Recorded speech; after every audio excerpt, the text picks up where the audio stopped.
right. Hello, and thank you everyone for joining the Alignable Microsoft Productivity Power Hour. This is a new Power Hour that's going to be starting this month, and it will be every first Tuesday of the month at 11 a.m. Pacific, 2 p.m. Eastern. So we're going to jump right in, just to give you some objectives of this group so that you understand why we're meeting. This group has been organized so that we can discuss productivity and efficiency through Microsoft's platform, Microsoft 365 or Office 365. So we're going to cover things like the platform in general, the components within it, like OneDrive for Business, SharePoint, Microsoft Teams, Microsoft Office, and some related technology that you can use in it, such as Power Apps, Power Automate, Microsoft Forms, and more. Our perspectives will be from the end user and business user. So we'll be doing a lot of presentations and demos with Q&A around you as an end user or you as a business user using this platform. But we'll also have some sessions for those who are citizens developers or would like to become a citizen developer and show you how you can develop different things using the Power Platform suite. This is an interactive session, and it will be monthly. We'll have demo and Q&A. If you have questions, please make sure you use in the chat window as soon as you have questions so that we can make sure that those are addressed. My co-hosts will be answering those questions in the window, and I'll also be trying to monitor as I'm going along to address some of these questions. We'll have topics every month, but you'll also be able to give us your own topics as requests so that we know what things are important for you to hear, and we can move forward. So to introduce myself, I'm your speaker today. My name's Nakia Carter. I'm co-CEO of NTC Tech based out of Washington State.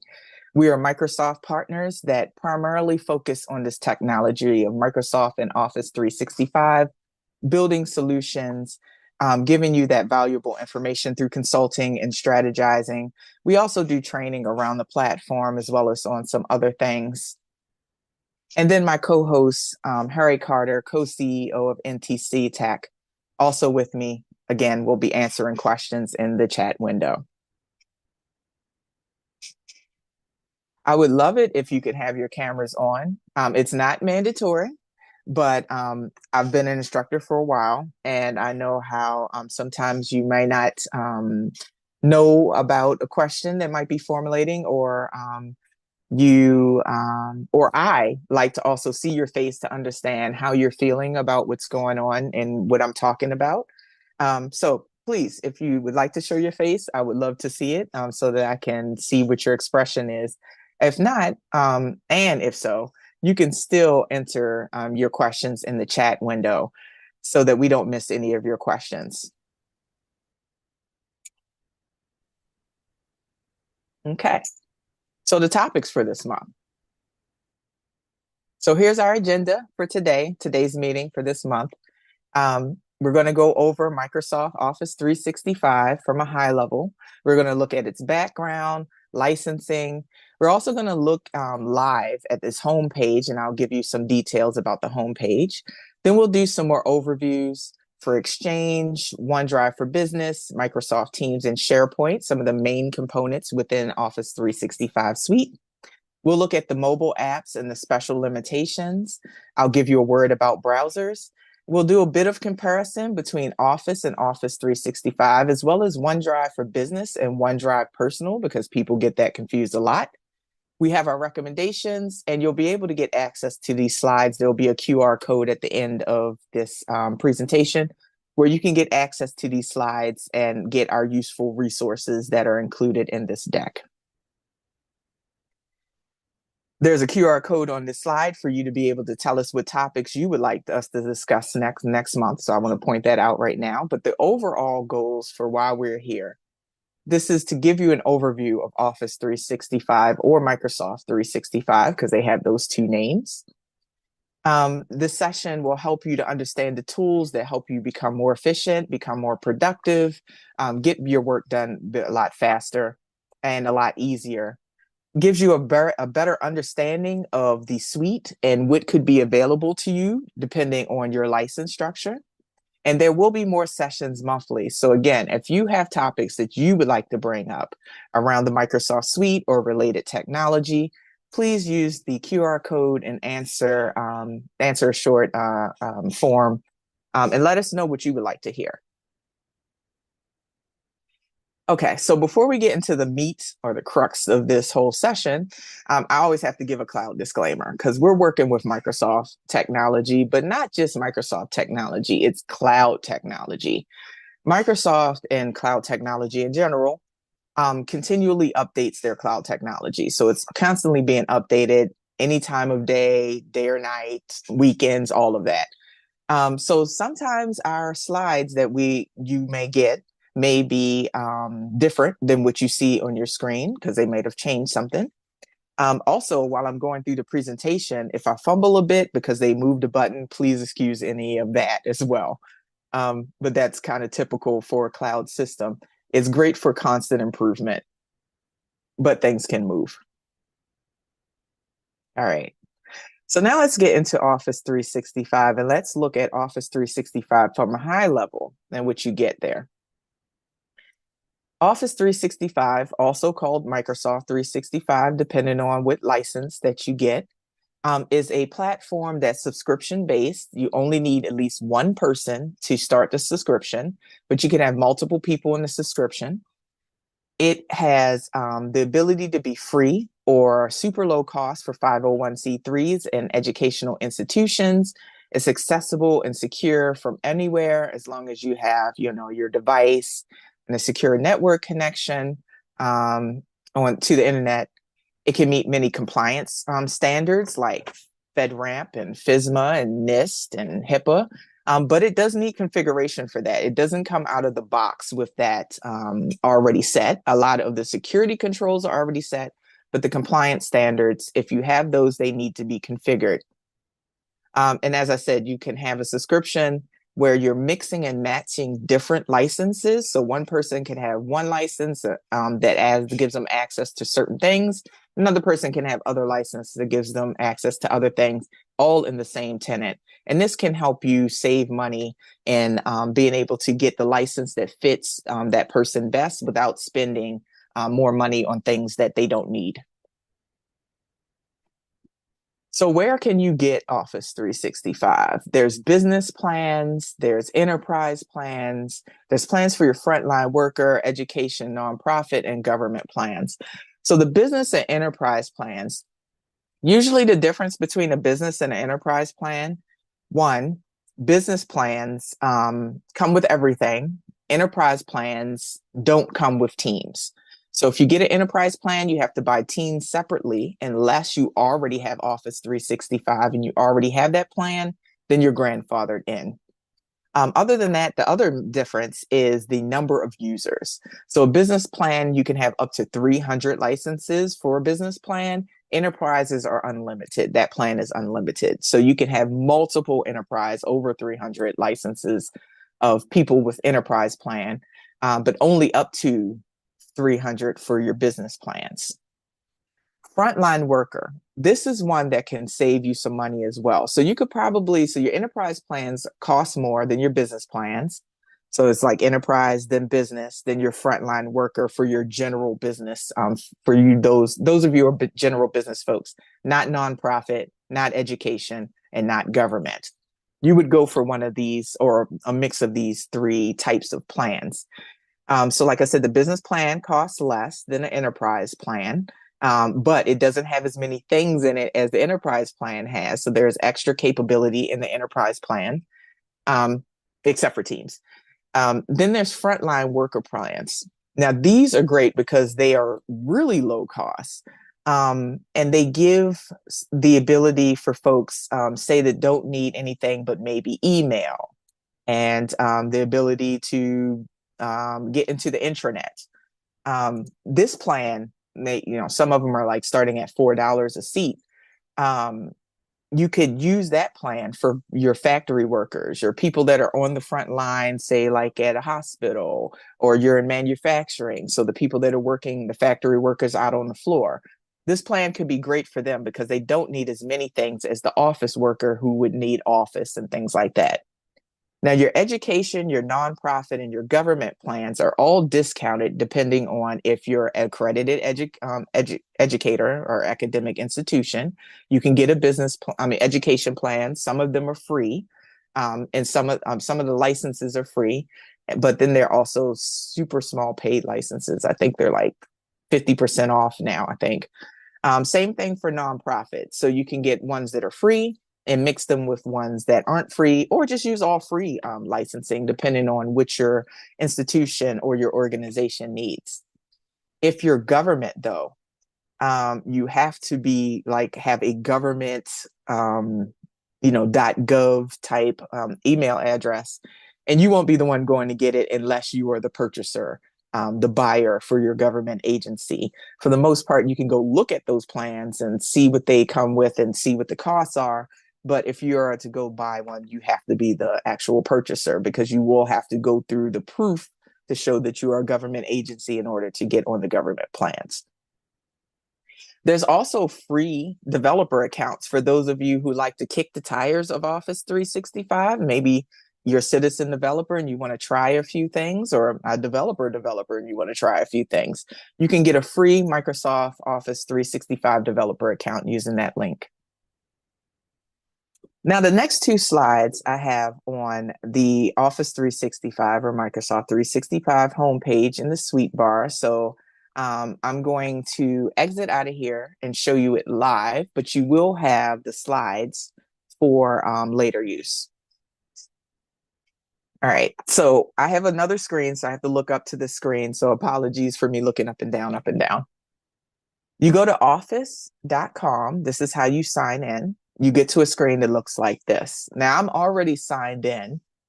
So when I hit the sign in button, it's just going to sign me straight in.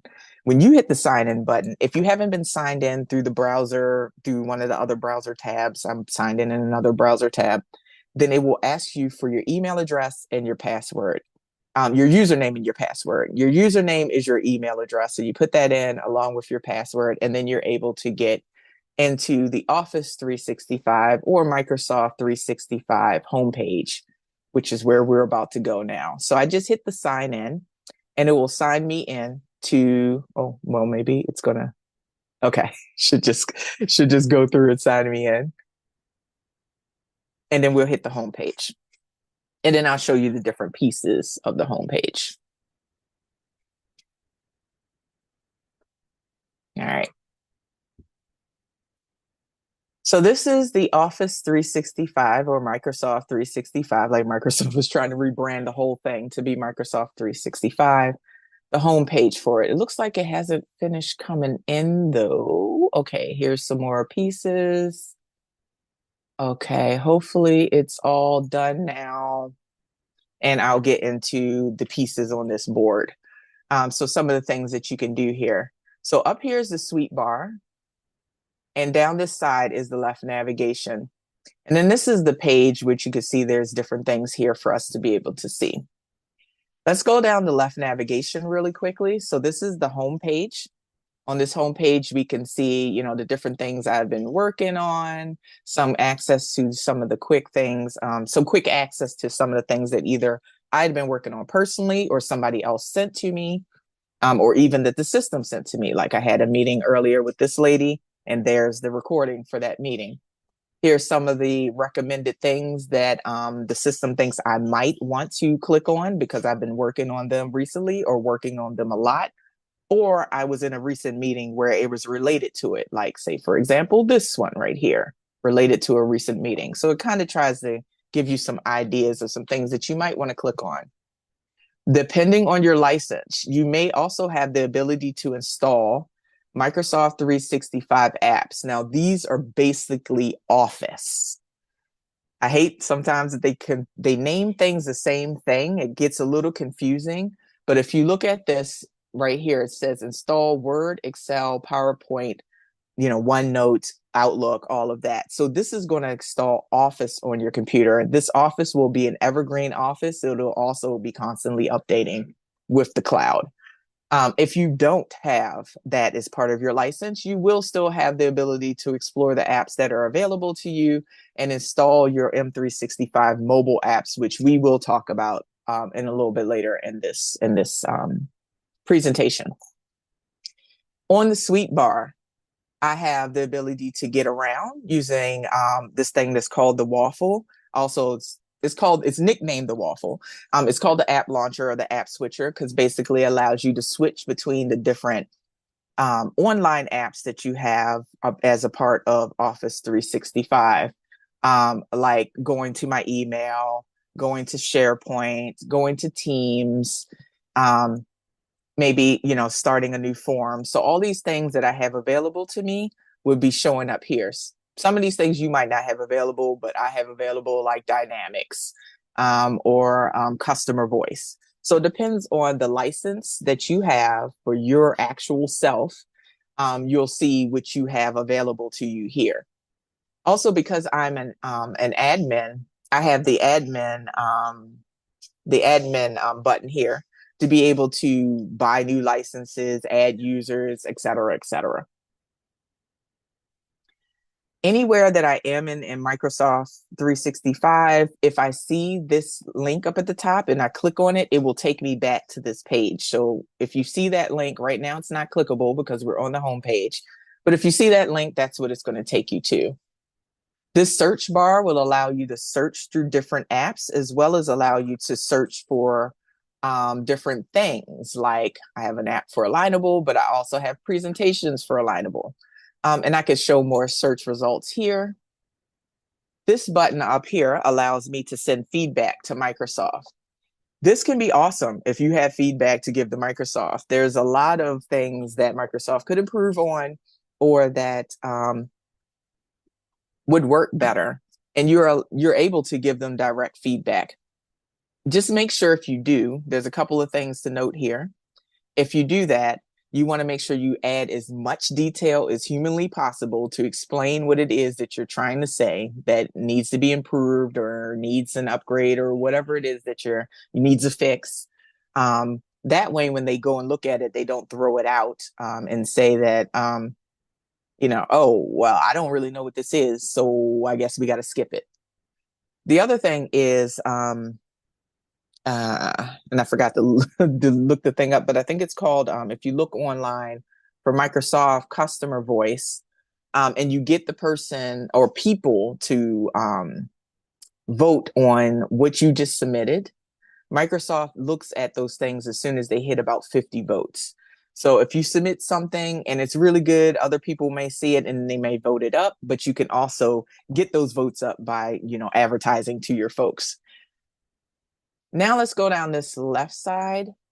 This button here allows you to create things like Word documents, PowerPoints, lists that would go into SharePoint.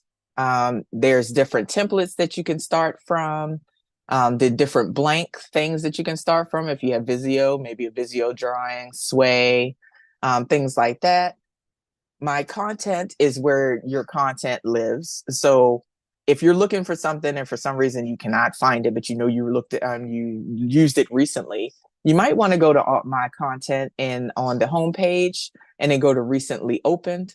And then you can see what you opened recently. Also, what was shared with you, which you may have favorited. You can browse by people or by meetings that you had.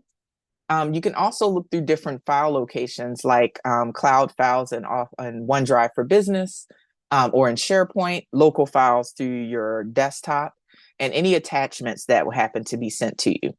You can also upload here any documents. And then when you go to the feed, this is where you can see things like people that you worked with, things that you've been working on, who's done what.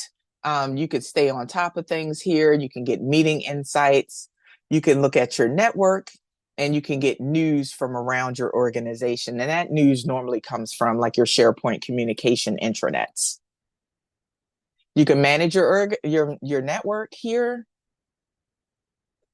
how many people you follow and how many people follows you. Right now, I'm not following anybody and no one's following me at my company, which is fine because they all see everything that we that I said anyway. And then here's the favorites thing that I favorite. Those favorites come out of your, so if you're like in Word and you go to the panel that shows you all the documents, and you could favorite it in that panel on the home screen under, like, say for example, Word, you can favorite things right there, and then they'll show up here. Apps shows you all the apps that you have available. They even have some categories. Now, again, depending on, okay, I'm gonna hit that. Depending on your license and what you have available to you, also what your system admin has set to be available to you in this tenant, you'll have, you know, different things available. So your set of available apps may not match my set of available apps, but you'll have things like, you know, you should have calendar and sway and forms and stream, because that is all included. Word, Teams, all of this up here, all included. Copilot, I'm not going to really go into Copilot. That is a separate license that you have to buy for it. But Copilot's really cool. It's Microsoft's AI. This Copilot that I have right here is Copilot for Microsoft 365, which helps me to build things in Office using AI technology, Microsoft's AI technology. And here's the admin center. Not going to go there either today. But this is where I can control the things inside of my tenant. I can buy new licenses. I can add users. I can remove users. I can go to the other admin centers and maybe configure compliance, things like that. All right, so now let's go back to the slides.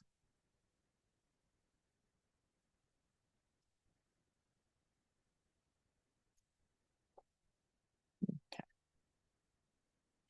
All right, so some of the benefits of Office 365. It helps with their productivity, improve productivity so people can work remotely. But as well as people being able to work better together, helps them work faster, work better, work smarter. Small businesses can save money using Office 365 because it has so many tools inside of it that allows you to save money on, say, for example, Teams is almost the same thing as Zoom. Actually, Teams is like Zoom meets Slack. So it gives you more capabilities where you can pay for one license and get all these capabilities instead of paying for separate things. Um, and nonprofits can get it for free, as well as 501c3 nonprofits, as well as educational institutions, or that discounted rate. There's the advanced security features. So if you're and compliance configurations. So if you're an organization that's in medicine and you have all these HIPAA regulations, that can be configured. If you're in government or a government contractor and you need NIST to be configured to make sure that you're following those compliance regulations, you also have that capability as well. And Microsoft Office 365 helps businesses comply with those industry standards, as I was just saying. Now, some like general use cases for Office 365, remote work, being able to work remotely. So people during COVID, a lot of people ran out and bought Office 365 just for this purpose, for their employees to be able to work from home very quickly. It was something they could stand up pretty quickly and then get to work. Using a lot of the Microsoft tools that they were already using, like Word and Excel and all of that stuff. So they were allowed to bring their employees to work, and Office 365 facilitated all that productivity. As I said before, small businesses can use it to save money on their infrastructure. So they have the same infrastructure, at least as far as collaboration and productivity, as the big guys. Big guys like, say, for example, Microsoft is eating its own, using Teams and SharePoint and all of that. Booz Allen Hamilton, big companies are using Office 365 and small businesses can too. Same things with nonprofits. And then there's the security and compliance features, as I was also telling you about, which can help against those security breaches, but also help you be compliant depending on the industry that you're in. Now we're going to start getting into the bits of Office 365, at least the general bits, the big pieces. One of those big pieces is your email, and that's called Exchange. That's the service behind it, Microsoft Exchange. A lot of people think of it as Outlook, but Outlook, basically, the service behind it is Exchange. Exchange is the thing that's feeding Outlook your contacts, your email, your tasks, things like that. That's the thing behind the system that's keeping track of all of that. And you have two abilities to actually access these things through Exchange, um, which is through the web app as well as through the desktop app. And again, depending on your subscription, you may have the Outlook desktop app, but you will definitely, no matter what subscription you have, as long as it includes Exchange, you will have the web app available to you. Another big piece is OneDrive for Business. Now, OneDrive for Business, not to be confused with OneDrive, because a lot of people confuse that. There's two OneDrives. There's OneDrive Personal and there's OneDrive for Business. And we'll discuss the comparisons on that in a little bit. But OneDrive for Business comes in the Office 365 suite, or you can buy it where it's kind of a standalone, but it's still a part of the Microsoft Office 365 suite. And it basically is your personal work files for the each individual employee. Now, when I say personal, there's still work behind that. Your personal work files, not your personal files, but your work files. This is where you can store the files where you may be working on them, but you're not ready for other people to collaborate with you, or you're not ready to share to others. But you can also collaborate from your OneDrive. You can share it to a few different people so they can work on the document with you, which is called co-authoring, another thing that's available in the Microsoft 365 suite. The ability for you to be able to get into a Word document or Excel and be able to work on it at the same time as your colleagues are working on it, so you can collaborate a little bit faster. So it gives you that ability to have your own place of your documents. Think of it as your S drive, your X drive, your H drive, whatever those drives were that they called, not the share drive, but your personal share drive. Think of it as that, for those of you that remember that that type of system. Now, some of the benefits of OneDrive for Business is it allows you to securely store your documents that are for work, but you can still share them within the organization pretty easily from there. You can connect and collaborate on those documents and work on them together, like I said, co-authoring. And it's especially useful for remote teams and employees so that they can work from anywhere, which is basically what the whole suite is about. Just a few examples. So OneDrive for Business, let's say for an accounting firm, they can use it to share financial statements with their clients, maybe have a portal for their client to come in and see those documents and sign things, and everything's secure and it's in one place that they don't have to email things back and forth. It's just right there. Healthcare, they can use it for sharing patient records back and forth between their care teams. So, the doctor might have those records in their specific OneDrive for Business or something that they're working on for that patient. And then when they're ready for other care teams to look at these things, they can share it from there. Law firms, they can use it to collaborate on legal documents and contracts that they may be working with, because a lot of law firms, they're big. They have a lot of different locations. Those folks are in different places, so they can use OneDrive for Business to share those documents. Next up, Microsoft Teams. So Microsoft Teams, as I kind of was alluding to earlier, it's like Zoom meets Slack, if you know what Slack is. It's a place where you can manage projects and things like that. It's based on Skype for Business or Skype technology, which Skype is still out, but Skype for Business is no longer out. It's now called Microsoft Teams. It gives you the ability to have chat, have online meetings. You can share files. You can schedule things. You can even have places where you're running projects and you're adding in apps like Planner to help you with managing the tasks. You're adding in, like, maybe it's a marketing project, and you all use Hootsuite for your social media marketing, there's an app that you can add into Teams for Hootsuite to allow you to use Teams directly in the platform without having to leave Teams. So there's third-party apps that can be added, as well as first-party Microsoft apps that can be added into those channels to help you with project and other types of planning and management. So some benefits, easier collaboration and communication amongst your teams in an organization, but also those that may be external to your organization, your vendors, your volunteers if you're a nonprofit, your students if you're a school, your clients if they, you're running a service business of some sort. There's centralized project management, as I said, and planning tools to be able to add those things in so that if you're, you're planning the yearly, maybe the quarterly project quick kickoff for this project, or a project that happens every year, like say the annual company picnic or something like that. You can use this place in Teams to work on scheduling, work on the details, work on all the logistics, get your team on the same page, and then carry out your event.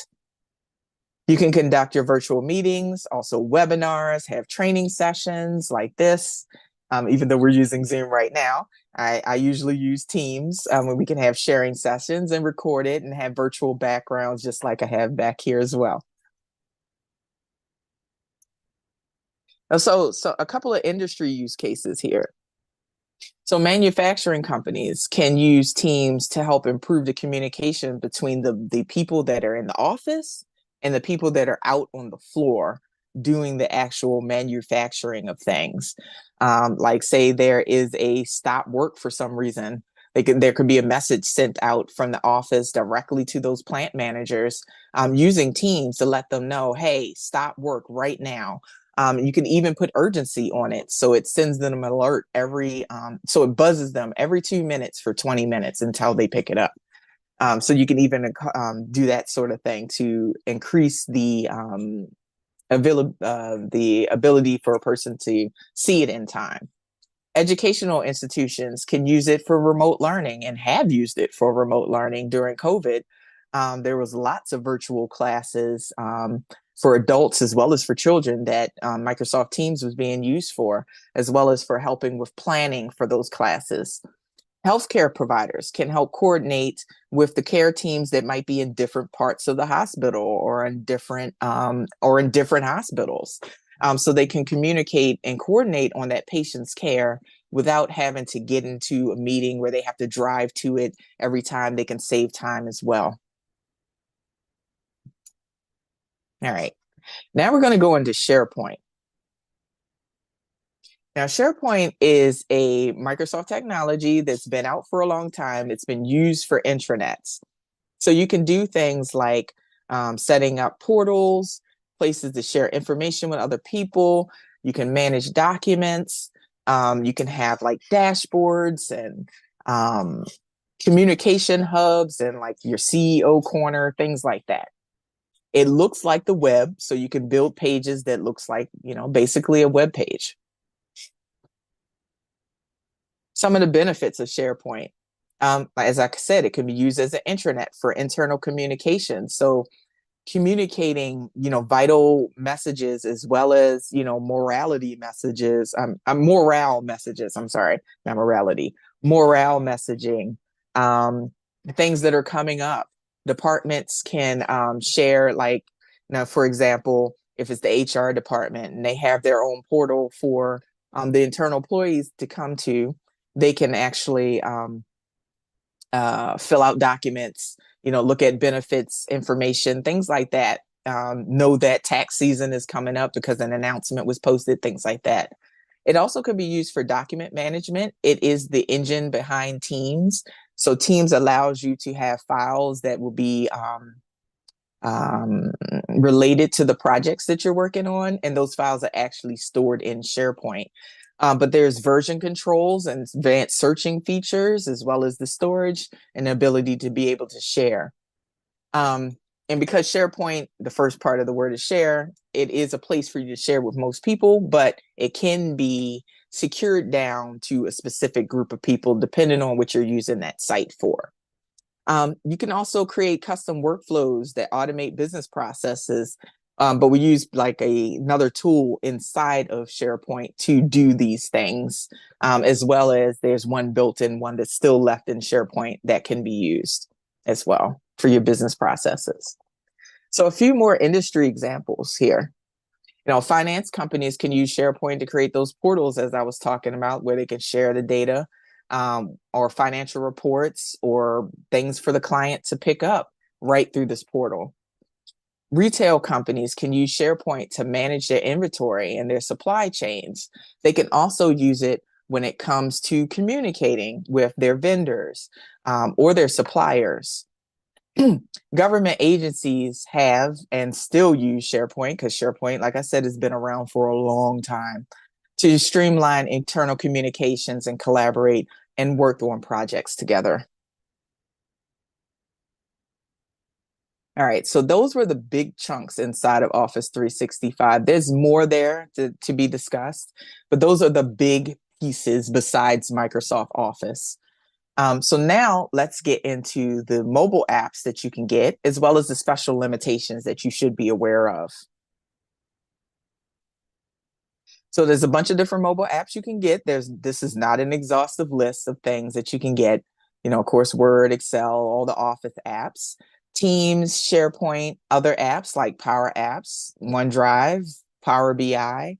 There's a Power Automate app. So this is not an exhaustive list, but there are lots of apps inside the App Store for Microsoft Office 365. You just may have to get each thing in an app itself by itself. Now, some of the special limitations, the full list is at the link at the bottom, but a couple of things I want to point out. Invalid characters, make sure you don't use those characters, or your document won't be able to be uploaded to the system. You can't use leading or trailing spaces in your files' names. Also, there's certain types of invalid file types that Office 365 will not accept, although your system admin may be able to go and get it to accept it behind the scenes. One of the biggest things I want to point out is the name, file name, and paths lengths. Each file that you put inside the system ends up in a URL in the path. Because it's a web-based system, of course, everything has a URL at the top. If your file name is long and or has spaces in it, it could force the URL to go beyond the 400 character limit. If it does, your file may be uploaded. It may upload fine, but when you try to actually click on it and open it, it won't open. And that's because it went over the 400 character limit and now the file is broken. The same thing applies with folders. So if you do folders within folders within folders within folders, and you have all of them with long names and the file name is long, you're risking a breaking of your system as you upload your files there. So want to make sure that you're aware of that. There is a place for you to create a long name for each file, but we'll go over that when we go over SharePoint stuff in one of these sessions coming up. Okay. Now let's look at browsers. Now, Office 365 or Microsoft 365 is a browser-based software. So it's based for the internet, where most people would be accessing it unless they're using like Office and things like that to bring it down to their desktop. So Office 365 works on all of your up-to-date browsers, but not all of them work best. So here's kind of a listing. Microsoft Edge, of course, the best one to use, all the features, all the functionality available. Microsoft Edge is a lot better than Internet Explorer, so please give it a try. But that is the best one to use when you're using Office 365 because it's Microsoft to Microsoft. Those things like Firefox and Safari have most of the features and functionality, but you may be missing a few bits. Now, Chrome. Google Chrome is what most people love to use. Now, I would say go ahead and use it for everything else, but don't use it for Office 365. And the reason why is because we even had this situation recently. Sometimes Google and Microsoft don't necessarily, get along. So one of them, especially Google, they make a change, but not really inform Microsoft's teams that that change has been made. So when that happens, you're left, the one that's using Chrome, thinking that, oh crap, everything's broken. Why does it look like this? And it's because they made a change to the browser. They didn't allow Microsoft to know. They didn't give them prior notice, and now Microsoft has to play catch up. So instead of you being confused about what's going on, what's happened, and it was an actual browser issue, best to use Microsoft Edge. And I would also even say, especially if you're going to use Teams a lot, to set your default browser to be Microsoft Edge as well, because Teams uses the default browser to launch off. And we've had a situation where people were using Chrome as a default browser and they could not get into the Teams meeting because it would not launch. As soon as they moved it into their default browser to be Edge, then everything worked fine. All right. Going to get into a couple comparisons. So Office versus Office 365 or Microsoft 365. Lots of confusion here because of the similarities in name. And because Microsoft is now starting to say that Office is now Microsoft apps. So it may get even more confusing in the near future, as you've already seen on the home screen. But Office is your traditional desktop software of Word, PowerPoint, Excel, OneNote, Outlook, possibly others, depending on which level of license you have, or which level of Office you have. You could have more than those basic ones. So you could buy the version that's kind of a box version that doesn't change. It's like, you got 2016 Office. But Microsoft is phasing that out. So you may or may not be able to get that. You may have to get the evergreen subscription version of Office of Office, apologies. That would also come with OneDrive. So if you got that subscription, it also gives you OneDrive capabilities. So it could be a good deal. And you may also have the ability to download those things to your desktop, like Word, and have it on your desktop instead of using the browser version of Word.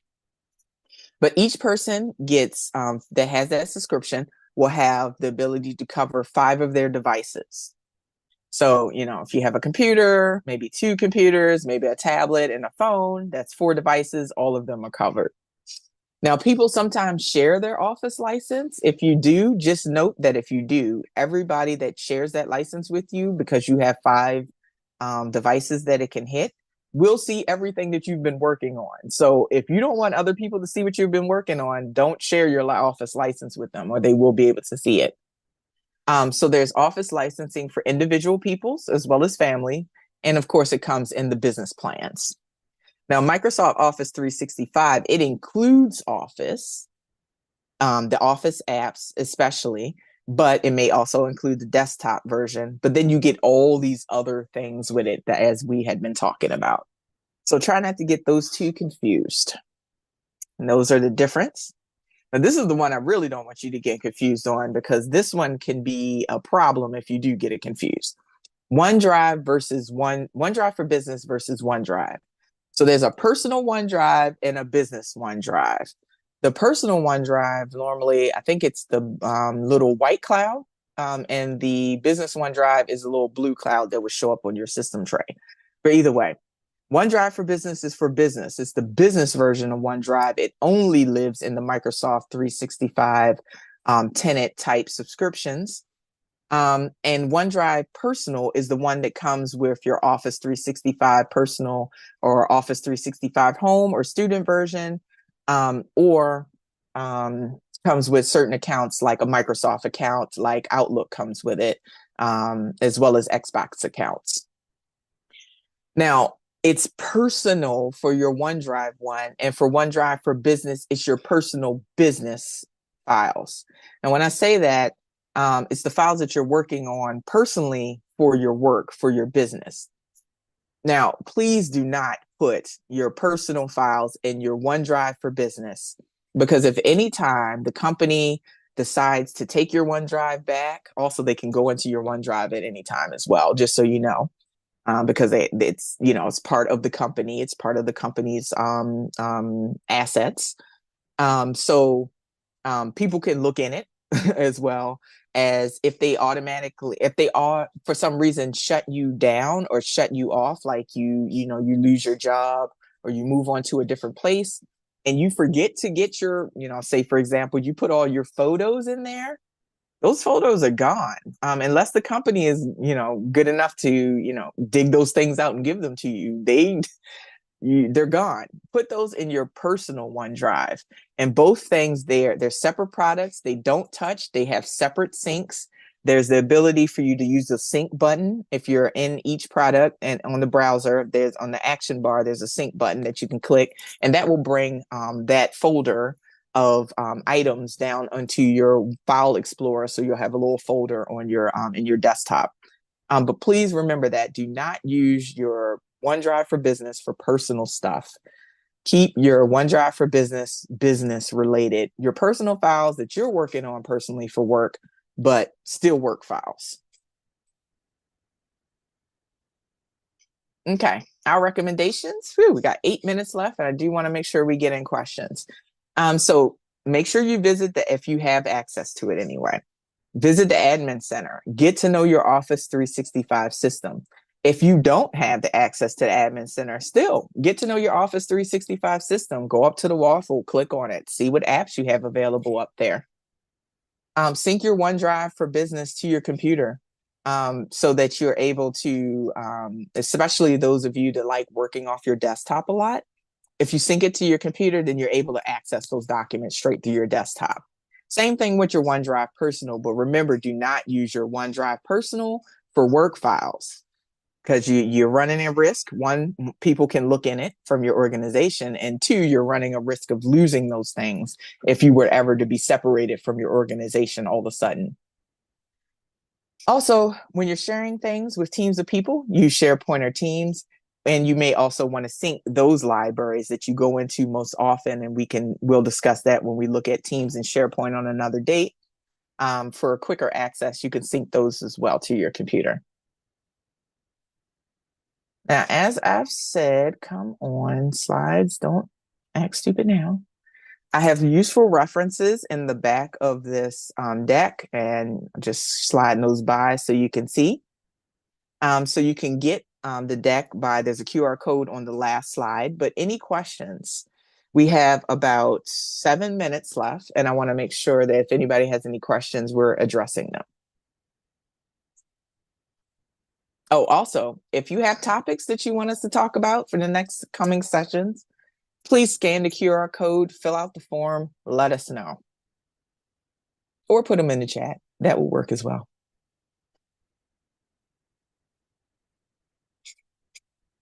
So I'm looking at the chat so far. I see that there was a question that was answered.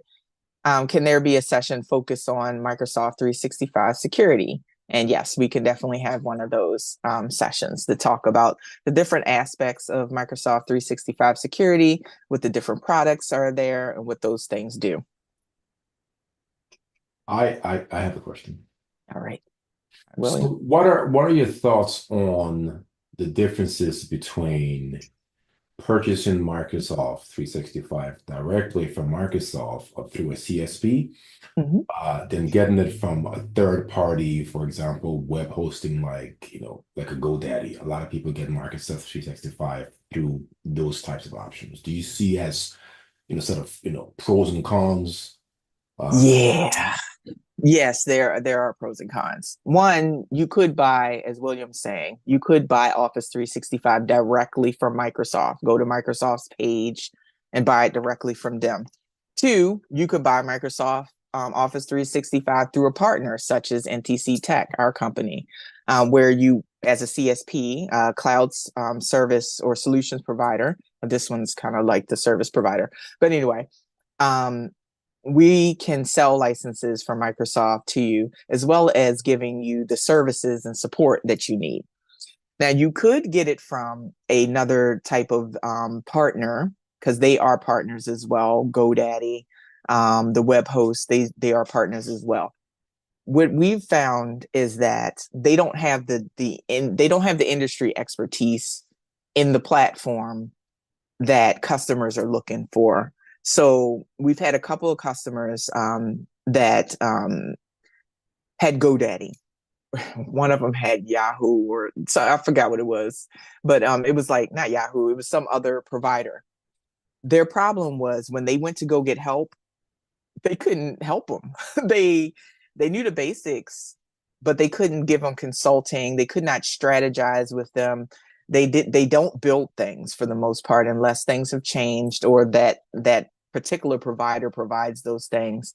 And normally their help desk is very basic. They can't answer those deep questions that some people have. So um, they can be great to bundle things, but I would highly suggest going through a partner as opposed to going through that type of provider. Thank you. Thank you. Any other questions?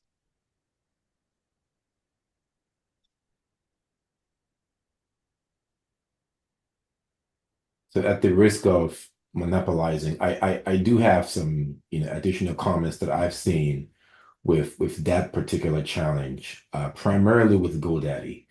Because GoDaddy attempts to simplify the process in you being able to provision accounts. Mm-hmm. They take away your access from the directly to the Microsoft admin panel. So we've yes, Wow. Yeah. with quite a few clients that we had to,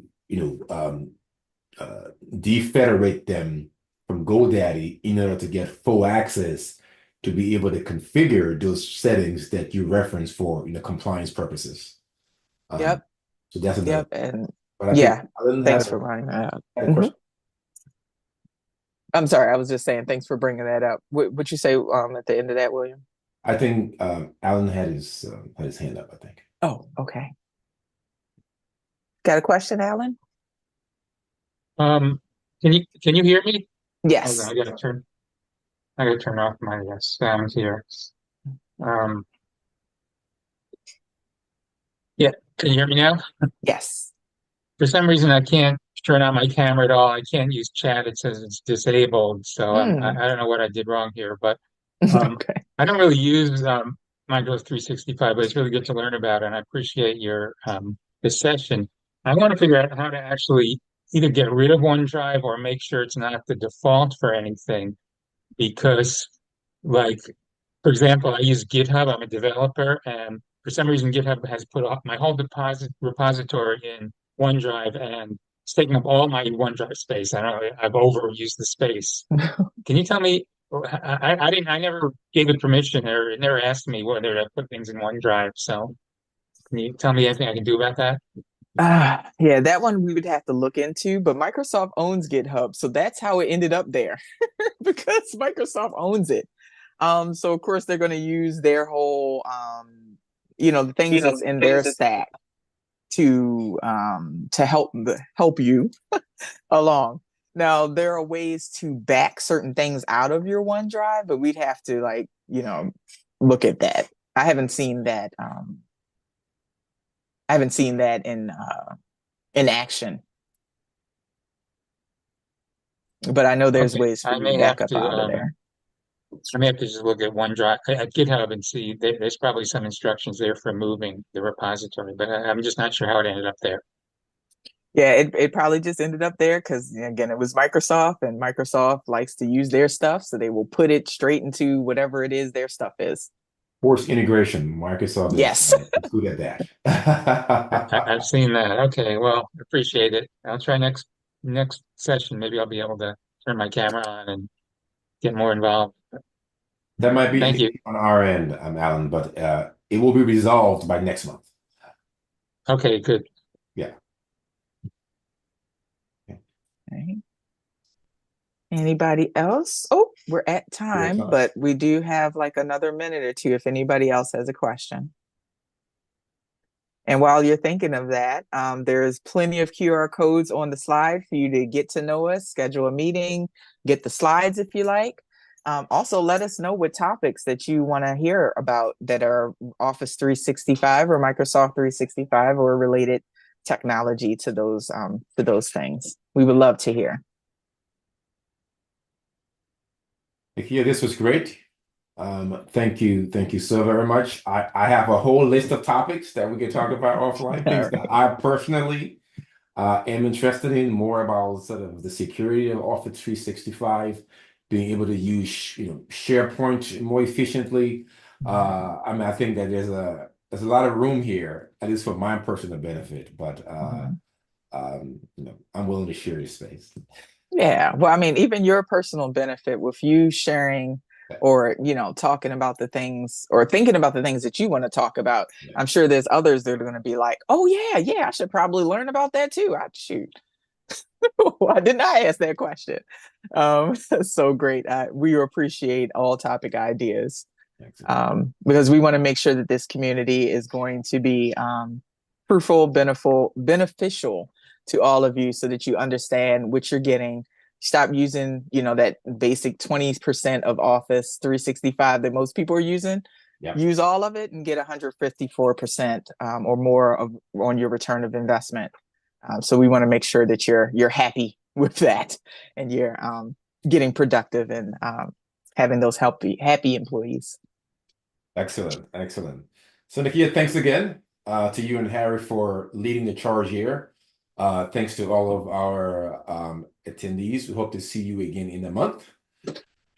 We will get the recording for this posted in the group as well as the QR codes for follow-up, for one-on-one sessions, to get the slides, etc. We'll make sure that all these get posted in the group. So any closing thoughts from either of you? For me, just happy to be here. I'm glad you all have joined us, and we look forward to seeing you next month. How about you, Harry? Ditto. A man of few words, but profoundly said. All right, team. Thanks, everybody. Thanks, everybody.